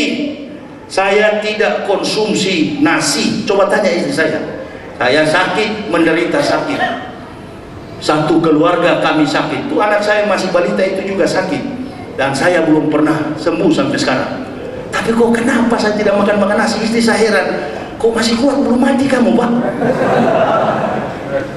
Makan saja Pak biar sedikit. Nggak perlu, saya minta air putih saja. Minum air putih, makan jeruk, makan buah-buah. Alhamdulillah orang Islam kuat Dulu di Kristen perut besar, cacing semua di dalam. Hewan apa yang tidak kita makan? Saudara dia kaki 1, kaki 2, kaki 3, tinggal kaki mimbar gereja yang kita tidak. Itu semua haram, tidak boleh, dilarang oleh nabi-nabi tidak punya peri kehidupan seperti itu. Mereka santun. Nah, ini mungkin barangkali jemaah menilai, waduh ini kayaknya bahasa dokter bagaimana kacau begini. Memang betul, silakan. Saya bukan dokter politikus, saya bukan dokter ekonomi, saya dokter filsafat. Hitam katakan hitam, putih katakan putih. Lagi pula dokter saya itu bukan dari Madinah, dokter kafir. Nggak penting itu, saya lebih penting disebut sebagai ustaz. Makanya kalau mau bikin spanduk, tolong, kita sudah banyak tekanan dari kafir begini, ya sama-sama kita juga punya kelebihan dan kekurangan dibanding dengan ustaz-ustaz lain. Tulislah ustaz di situ, jangan anggap orang luar kita. Amin. Allah ya karim. Nggak usah tuh dokter itu tulis Ustaz Muhammad Yahya Waloni. Kafir bilang masya Allah, betul-betul mereka terima dia dengan baik. Tapi kalau bapak cuma taruh dokter Yahya Waloni, tidak diakui Muhammadnya. berarti di Islam dia juga disingkirkan, itu kok nggak laku dia. Nah, ini bahasa-bahasa orang yang sudah Masya Allah. Jadi saya kira di Jakarta ini kan orang senang dengan Ahok, tapi kalau saya begini pasti jangan tolak, jangan tolak. Kita kalau ada teroris bom bunuh diri kita marah keras, begini juga marah. Bagaimana? Mau bagaimana kita? Mau biarkan begini-begini? Nggak akan dibiarkan begini-begini. Saya paham betul. Dunia Jakarta ini dunia keras. Katanya kalau nggak keras jangan tinggal di Jakarta. Nggak peduli saya. Tetap saya ceramah begini di daerah, di mana-mana. Ada hasil, alhamdulillah, mengislamkan banyak ribuan manusia kafir masuk Islam. Islamkan di mana-mana. Kemarin di Bintaro sini Masjid Jami 2 orang kafir saya islamkan. Masjid Jami sebelah sini Bintaro sektor berapa tuh? 2. Saya khatib Jumat berapa 2 bulan yang lalu, datang 2 kafir. Ustadz menerangkan kami mau masuk Islam. Jangan bilang masuk Islam. Apa alasan? Apa alasan ingin kembali ke Islam? Oh, kami sadar Ustadz begini-begini. Ya sudah sini. Habis ini langsung disunat. Oh, jangan dulu itu Ustadz, pokoknya sunat. Ya kalau sudah disunat kan ketahuan betul-betul ikhlas. Keikhlasan seorang kafirun itu dibuktikan dengan sunat, nggak ada cerita. Supaya kau bisa sholat. Sunat saya dulu beda dengan sunat yang saat sekarang. Saya dijepit dengan bambu waktu di toli-toli sana. Jepit dengan bambu, diikat dengan karet, baru dihantam oleh Menteri Salim. Kebetulan Menteri Salim itu adalah orang Muhammadiyah yang memang musuh besar-besar. Waktu di Kristen, saya masih Kristen, masih pendeta, dia lewat, selamat pagi Pak Pendeta. Ya memang pagi, sama bilang malam. Begitu saya masuk Islam, beliau yang mau sunat. Masya Allah, habis ini perkakas. Alhamdulillah, Masya Allah. Itu etika Islam bagus sekali. Berjumpa di dalam masjid, mau jenderal kalau datang terlambat di belakang sana, tukang becak duluan, depan, itu etika. Sudah saya jelaskan dalam buku. Kemudian estetika, ya, masuk masjid tidak boleh pakai sepatu. Silakan Anda pakai baju ini di Tanah Abang 35.000. Tapi kalau yang belanja Buya Yahya, tak ada itu diskonnya 70%. Nak cari apa Buya? Beli baju koko, udah. Aduh, untuk Buya 70% diskonnya. Banyak saudara-saudara dari Padang, wah diskon. Itulah kalau jadi ustad. Kalau ustad menyenangkan, tapi kalau ente bida-bida sama yang lain, sementara makan ditanya berapa? 70.000, habis kau itu. Enak jadi ustad, kemana-mana gratis. Orang ketemu, susah mau murtad lagi ini. Saya mau sarankan sama Sudiono, jangan bikin judul kapan aku murtad. Hati-hati Pak Adek Sudiono ya. Karena Islam ini doanya pasti diijabah. Ayo itu contoh sejauh-jauh, ayo tinting lah. Kemana, di mana. Akhirnya kan sekarang jadi kemana? Lari suaminya. Jangan minta kepada Allah murtad, jangan, salah sekali itu. Ya, bikin saja buku. Murtad adalah perbuatan kebinasaan. Begitu lebih bagus. Jangan pancing tuh Allah itu, Masya Allah. Baru saya yang sering berceramah, bergantung kepada Allah. Apapun yang hilang di dunia ini. Kemarin mobil saya dibawa lari, dicuri. Pakai assalamualaikum yang datang. Saya kenal Ustadz Yahya, kita mau beli ini mobil. Karena satu keluarga kami terkapar, memang tidak punya apa-apa, sakit berat. Saya bilang sama Allah, ya jangankan begini ya Allah, nafas pun engkau cabut, jangan harap saya mau berhenti. Siang malam saya sujud berdoa, entah berapa ribu rakaat. Saya kunci kamar, tidak mau keluar saya. Pak keluar. Istri saya katakan keluar Pak, makan dulu. Enggak, pikir saya sudah meninggal dalam kamar. Istri saya tidak mau buka. Saya cuma hidup dengan satu ceret air selama kurang lebih 5 hari. Enggak mati-mati juga. Bukan putus asa, tapi saya mau lihat sejauh mana Allah akan menolong saya. Memang di Islam ini banyak sekali keajaiban yang kami terima. Pernah saya ini kan tukang ceramah keliling daerah. Siapa ustadz yang pernah ceramah sampai ke Malili, sampai ke perbatasan Poso, sampai ke Air Hitam, Kalimantan Barat, Siapa yang pernah ceramah sampai ke di Kepulauan Riau sana sampai ke Midai? Kemarin kami suami istri baru pulang, ombak 7 meter. Saya ceramah sampai ke pedalaman. Tadi Pak Haji katakan saya membiayai kehidupan keluarga saya hanya dengan hasil buku. Enggak, saya bukan tidak mau bergabung dengan organisasi Islam, bukan. Biarkan saya berjuang sendiri. Amin. Yang penting nanti jamaah tinggal lihat buktinya. Oh, betul-betul ada bukti. Beda dengan panggilan Ustadz. Siapa yang kemarin Pak? Ustadz Nababan kalau beliau memang kompetensinya bikin pesantren pembinaan mualaf. Itu bagus. Sutiono bantu Ustadz Arifin Ilham. Biar mereka begitu. Kalau saya memang bulldozer. Saya bulldozer Pak. Insya Allah saya tukang habok di lapangan.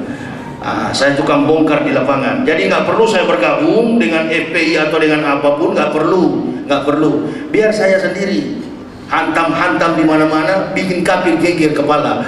Gitu. Ya. Jadi ada buku saya ini memang ada donatur pun saya, masya Allah. Dari awal sampai sekarang saya nggak ada donatur yang membantu. Ya, siapa tahu di sini ada yang bantu, ya alhamdulillah juga, insya Allah. Ya, saya tidak berharap, tapi kalau mau bantu ya apa boleh buat. Ya, ini buku saya cetak, saya jual, dan saya terbuka kepada ibu bapak saudara-saudaraku. Ini juga terakhir kali ini sejak saya kehilangan kendaraan di Cianjur sana, dibawa lari, untung alhamdulillah istri saya itu tidak jadi korban. Hampir ditembak itu Pak Haji. Istri saya itu tinggal menghindar dengan anak kecil. Jadi dompet, semua tas dibawa lari, sampai perhiasan yang ada di dalam mobil itu dibawa lari, entah kemana sekarang. Lapor polisi Cianjur sampai sekarang lewat sudah, nggak tahu sudah kemana. Nah, mungkin kita dilatih untuk bersyukur. Silakan hilang, yang penting iman Islam tetap di dada. Amin. Itu nanti Allah gantikan lebih banyak lagi. Saya telepon beliau, saya telepon Pak Haji. Pak Haji, saya lagi dalam keadaan musibah berat, sakit sekeluarga, dan kemudian saya tidak punya apa-apa lagi. Dibawa lari.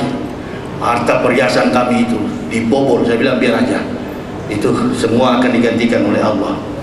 1 minggu lebih saya bertahan, berdiam di dalam kamar, dan sampai hari ini saya susah untuk makan. Itu tidak bisa, nasi itu tidak bisa masuk, hanya makan buah-buah dan minum air aqua. Tidak bisa masuk sedikit aja keluar, diajarkan oleh Allah supaya tetap bersyukur kepadanya.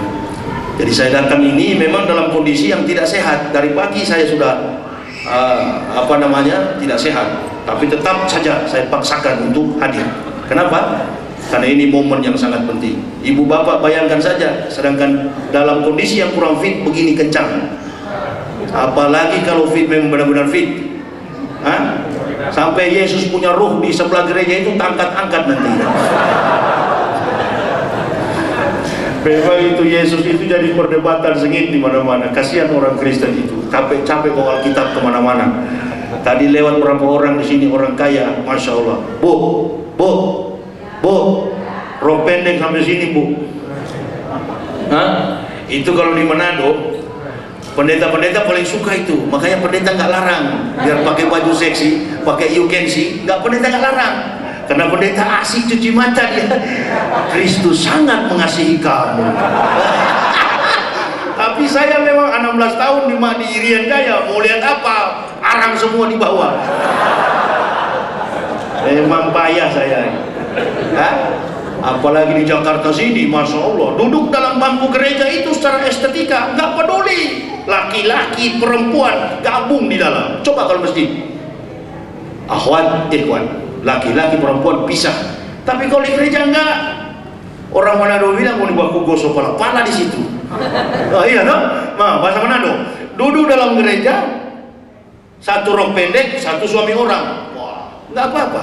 Sementara menyanyi gosok sedikit. Oh, sudahlah. Ini pandangan eksologi. Tapi sebaiknya baca di buku ini supaya lebih jelas. Karena kalau mau bahas ini yang 400 halaman dan masih banyak buku Islam meruntuhkan iman sang pendeta. Ini memang meriwayatkan sejarah hidup saya dari kecil sampai pernah ke masjid dan dipukul oleh ayah kandung saya. Karena waktu itu beliau memang perwira menengah di Korem 131 Santiago, dia hajar saya karena pergi ke masjid untuk mengikuti pengajian Islam. Jadi saya dari kecil memang sudah mau masuk Islam karena teman-teman saya banyak orang Islam. Jadi bibit hidayah ini sudah ada sejak kecil. Umur 13 tahun saya sudah bergaul dengan teman-teman muslim.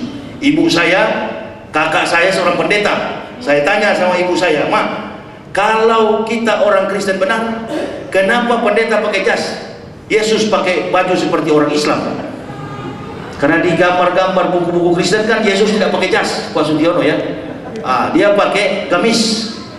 Lalu Yesus pakai jenggot, kenapa kita tidak pakai jenggot? Dari kecil saya sudah kritis. Jadi dari awal itu sudah bertumbuh bibit-bibit hidayah untuk masuk Islam, sudah kritis dari kecil. Nah, begitu saya sekolah minggu, saya mulai kritis Sunday school. Saya tanya kepada umat sama Pipe, apa itu Yohanes memakan belalang dan madu? Apa itu belalang? Dia bilang sejenis seksava, serangga. Setelah saya kuliah di Israel, saya lihat di sana bukan serangga. Belalang itu adalah buah yang lebih manis daripada madu. Itulah makanan semua nabi. Mana barang buah yang bulat tapi lebih manis daripada madu, itu namanya belalang, bukan seksava. Ketahuan ini guru-guru Kristen, dongeng semua, omong kosong. Makanya ada profesor yang di televisi yang suka gemetar begini. Siapa itu? Saya tapi selalu kalau memberi nasihat belajar dari kitab-kitab apa itu? Bible, perjanjian lama, perjanjian baru. Saya bilang ini orang ini enggak bertobat, sudah mau mati begini, coba masuk Islam saja.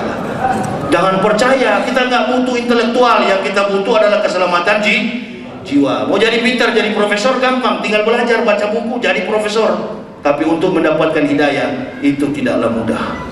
Doakan kami sekeluarga, mudah-mudahan kami tetap insya Allah kuat dalam menjalankan amanah Allah yang mulia ini.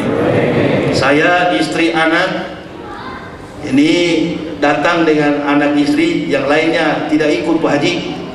Karena saya bilang nanti kalau satu rombongan ke sini, habis biaya masjid. Saya bilang sudah. Nanti lain waktu kalian, Pak kami mau ikut, nggak usah ikut. Satu di pesantren. Maaf aja Pak Haji, bukan saya mengeluh. Anak satu saya sudah putus sekolah, sudah tidak ada lagi. Saya berapa bulan saya bilang berhenti. Sudah ada menteri, sudah ada presiden, tidak apa-apa, ikut bapak berdakwah.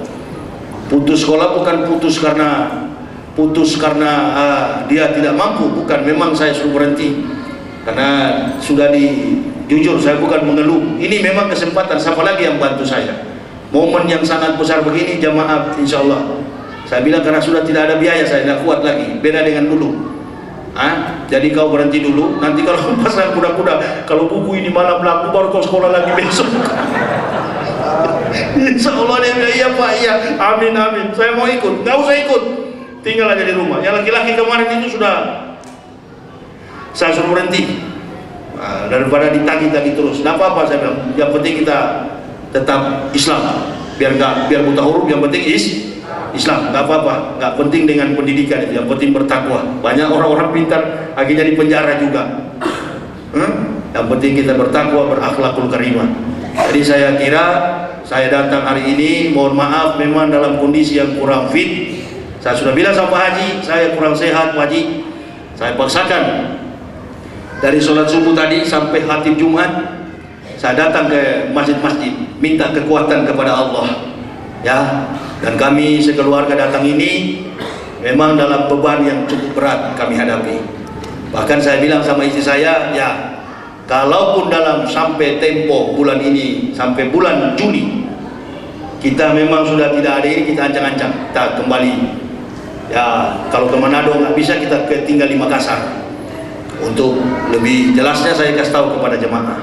Kenapa? Karena memang kami sudah tidak mau memaksa Allah, kita lewat hengkang.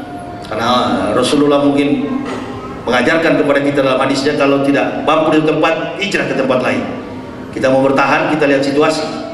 Saya bilang begitu sama istri anak. Insyaallah kita tetap ikhtiar Pak, berdoa. Saya bilang sampai bulan Juni nanti mendekati Ramadan, saya bilang juga sama Pak Haji Ardin, kalau memang bagaimana kita hengkang, kita pindah. ya, karena kita juga nggak ada siapa-siapa di sini. Kita berangkat. Yang penting kita ke tempat yang di Manado, di Gorontalo itu mayoritas Muslim, di Makassar. Wah itulah langkah dakwah berarti terhenti sampai di situ. Kenapa? Karena di Sulawesi sana 50-50. Dan kadang-kala orang-orang daerah ini yang menguasai kafir. Jakarta ini aja sudah dikuasai kafir kok. Orang dakwah kencang sedikit begini sudah mulai nggak senang orang. Tapi saya nggak peduli, tetap pada prinsip bahwa Islam di atas segala-galanya. Ini bekal yang kami bawa. Mudah-mudahan doa jamaah senantiasa menguatkan kami sekeluarga. Saya kira ada sesi pertanyaan Sutyono masih ada sesi pertanyaan. Insyaallah ya. Silakan bagi yang mau bertanya diberikan. Boleh saya duduk Pak Haji? Saya nggak tahan ini. Boleh bertanya. Silakan. Siapa yang ingin bertanya, saya dan beliau ini akan. Sebenarnya tadi paling bagus kalau ada itu siapa Ustadz Nababan. Itu kan. Oh di Amerika beliau sering ke New York. Silakan bertanya bagi bapak-bapak, ibu-ibu. Saya itu sambil duduk, sampai berdiri. Ya.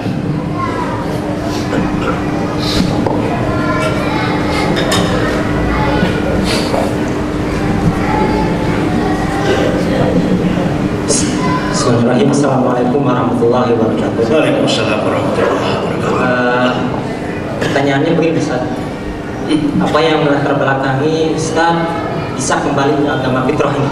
Apakah secara pendekatan dengan logika ataupun dengan katakanlah seperti Ibrahim ketika dia mencari Tuhan menggunakan logika melihat bulan? Itu bukan, karena dia tidak selamanya ada, ataupun matahari berarti ada penciptanya ya. Ataupun seperti Umar bin Khattab yang dapat hidayah dan membaca dengan menggunakan surat At-Taha.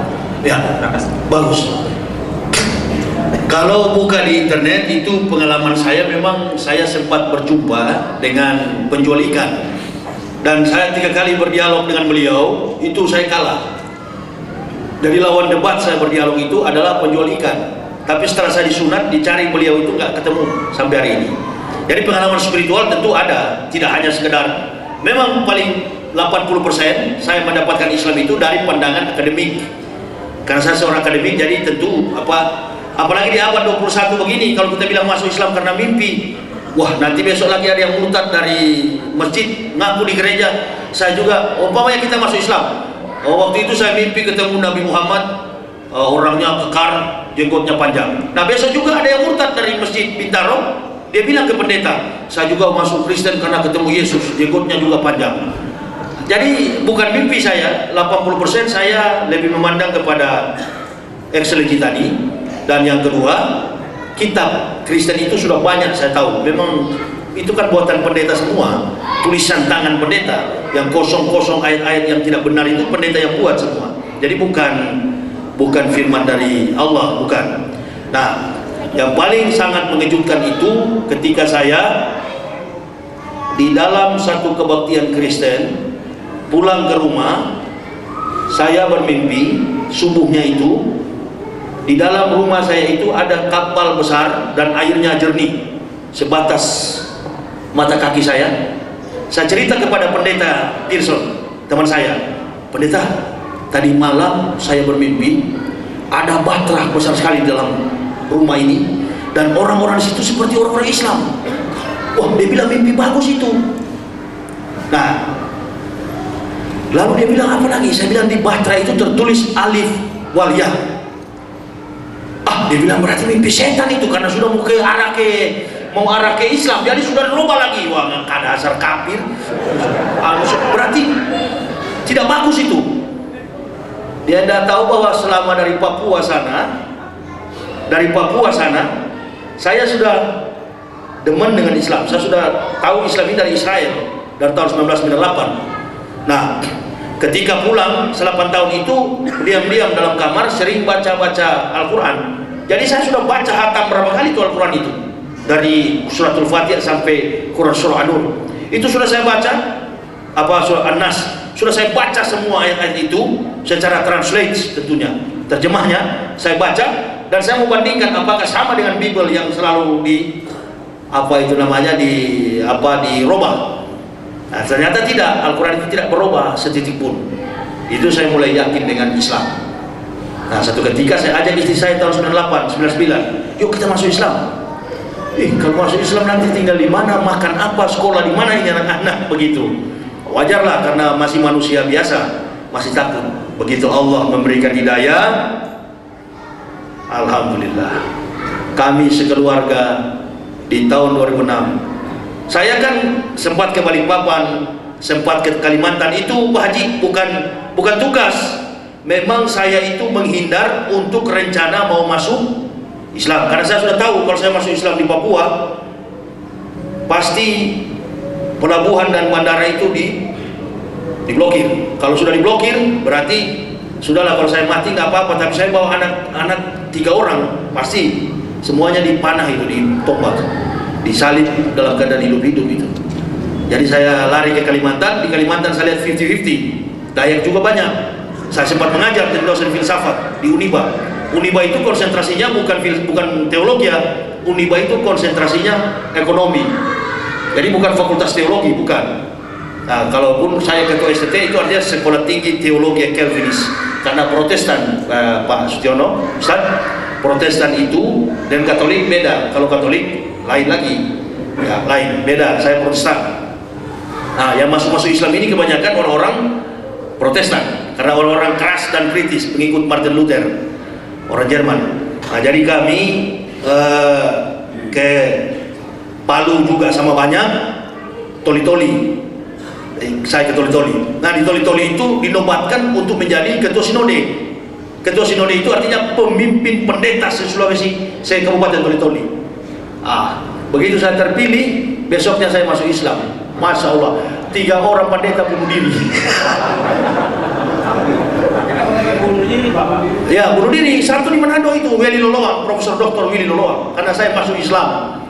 Aduh, kepada siapa lagi katanya kami mau bergantung, karena memang orang-orang 2 pendeta ini sering kawal saya kemana-mana. Apa namanya, asisten lah begitu, asisten. Jadi katanya, saya bilang kenapa bunuh diri tidak masuk Islam sama-sama. Nah, disinilah mahalnya Islam. Dia lebih baik bunuh diri daripada masuk Islam. Bahkan guru besar saya di Manado, Profesor Dr. Willy Loloang, itu juga, kalau tadi Tiono katakan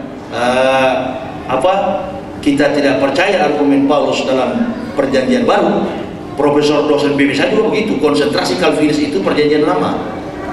Makanya makanan-makanan haram itu nggak kita sentuh, karena sudah tahu bahwa itu dilarang oleh Isa alaihissalam, atau Yesus Hamasya, atau Yesus Kristus. Dilarang keras itu. Dia tidak memakan makanan itu, haram. Jadi kami dari profesor itu, dia bilang sama saya, suami istri, kalau mau masuk Islam berarti saya bunuh diri. Silakan Prof, bunuh diri. Memang karena orang filsafat, orang sudah kelebihan, memang sudah Masya Allah, anaknya berapa orang itu di Gedung Putih di Amerika. Jadi banyak cucu-cucunya. Dia kan Belanda, Manado. Jadi sekolahnya kebanyakan keluar sana ke Eropa. Jadi saya kira kita masuk Islam ini bukan hal yang mudah. Kalau tadi Kristono katakan saya suka menentang Islam, Masya Allah.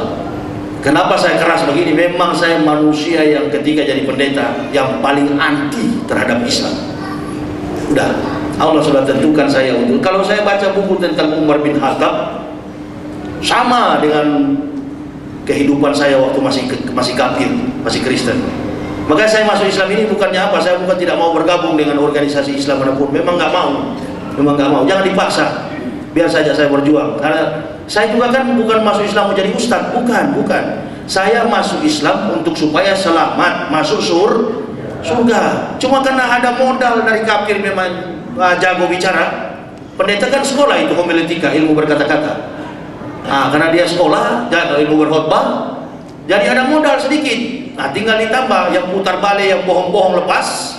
Yang sekarang bicara adalah Al-Quran. Satu ayat kata Nabi sampaikan. Bila itu manfaat, barokah bagi jamaah, sampaikan. Di situ jamaah sudah lantik ustaz. Mau lari kemana lagi? Kalau jamaah sudah lantik sebagai ustaz, yang penting jangan guntur bumi, kan begitu. Itulah saya bilang tadi, lebih baik bajingan jadi ustaz, kafir jadi ustaz daripada mantan ustaz. Mudah-mudahan keustazan saya ini insya Allah sampai hari kiamat. Amin. Kalaupun Allah tentukan saya untuk lama di Jakarta sini, saya berdomisili di Jakarta, di Cibubur sana. Tapi kalau Allah tentukan di tempat lain, insya Allah saya juga ke tempat lain. Tergantung pemilihan Allah di mana. Doa jamaah kira-kira yang paling memuatkan kami, karena insya Allah masih dibutuhkan oleh jamaah. Siapa lagi yang ingin bertanya? Tapi kalau terlalu banyak pertanyaan Pak Haji, nanti tidak laku tuh buku itu. Sudahlah, sudah poin aja Pak Haji, saya sudah basah baju ini. Suruh beli aja tuh buku itu Pak Haji. Karena yang ditanya itu ada semua di buku itu ya Mas. Jadi begitu aja lah. Kita tidak usah banyak bertele-tele. Begitu. Jadi orang Islam A, B, B. Jangan diangkat, jangan abu-abu. Saya kira gitu. Tujuannya kita baca buku, mudah-mudahan dapat membantu dakwah ke depan. Amin. Saya sering berdakwah ke pedalaman-pedalaman. Jadi masih ada 4 buku ini yang belum tercetak karena memang saya kurang dananya. Tidak ada dana. Bagi ibu bapak, saudara-saudaraku yang mungkin punya kelebihan dana, insya Allah saya malam ini memohon bantuan bagi bapak ibu saudara-saudaraku, bukan lagi melalui Pak Haji, saya sendiri yang memohon bantuan. Kepada siapa lagi saya minta bantu kalau bukan kepada jamaah. Saya paling tidak pernah begini-begini. 10 tahun saya menjelajah berdakwah, nggak pernah saya begini-begini. Bahkan saya bilang kalau ada mualaf yang minta-minta itu bukan mualaf, kualat.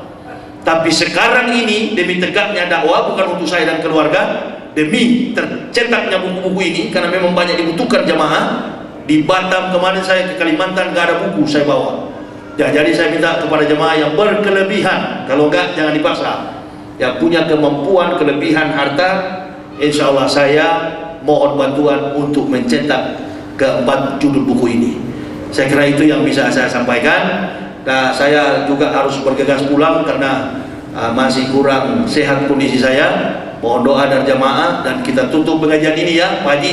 Kita bermunajat kepada Allah. Bismillahirrahmanirrahim. Alhamdulillahirabbil alamin. Hamdan syakirin, hamdan na'imin, hamdan yuwafi ni'amahu wa yukafi mazidah. Ya Rabbana lakal hamdu kama yanbaghi li jalali wajhika wa 'azimi sultanik. Subhanaka la nusyana alaika anta kama asnait la nafsika wa lakal hamdu hatta tarda. Allahumma habib ilaina al-iman wa zalli fi qulubina wa kari ilaina al-kufra wal fusyuq wal isyana waj'alna minar rasidin.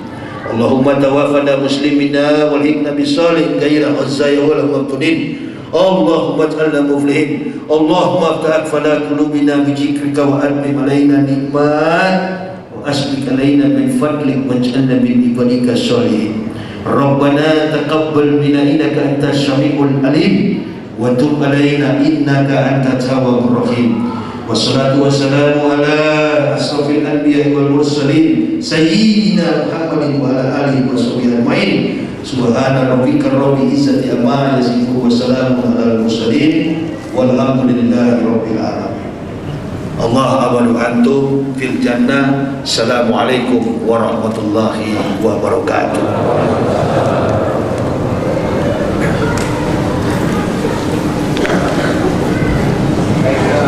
Bapak-bapak sekalian, jadi tadi pesan terakhir dari Ustadz kita itu silakan ya, karena modal beliau adalah dari buku ini. Nah, buku ini mungkin bisa dihadiahkan. Jadi ilustrasinya kalau kenapa beli 5, 4 dihadiahkan, kenapa enggak? Beli 3, 2 dihadiahkan bisa juga. Jadi pikirkanlah juga untuk saudara-saudara kita yang tidak hadir, hadiahkanlah untuk mereka satu buku yang mempunyai ilmu yang bisa bermanfaat memperkuat iman Islam kita. Itu saja, kita tutup tausiah kajian bedah buku ini dengan membaca doa kafaratul majlis. Subhanallahumma wa bihamdika asyhadu an la ilaha illa anta astaghfiruka wa atubu ilaik. Assalamualaikum warahmatullahi wabarakatuh.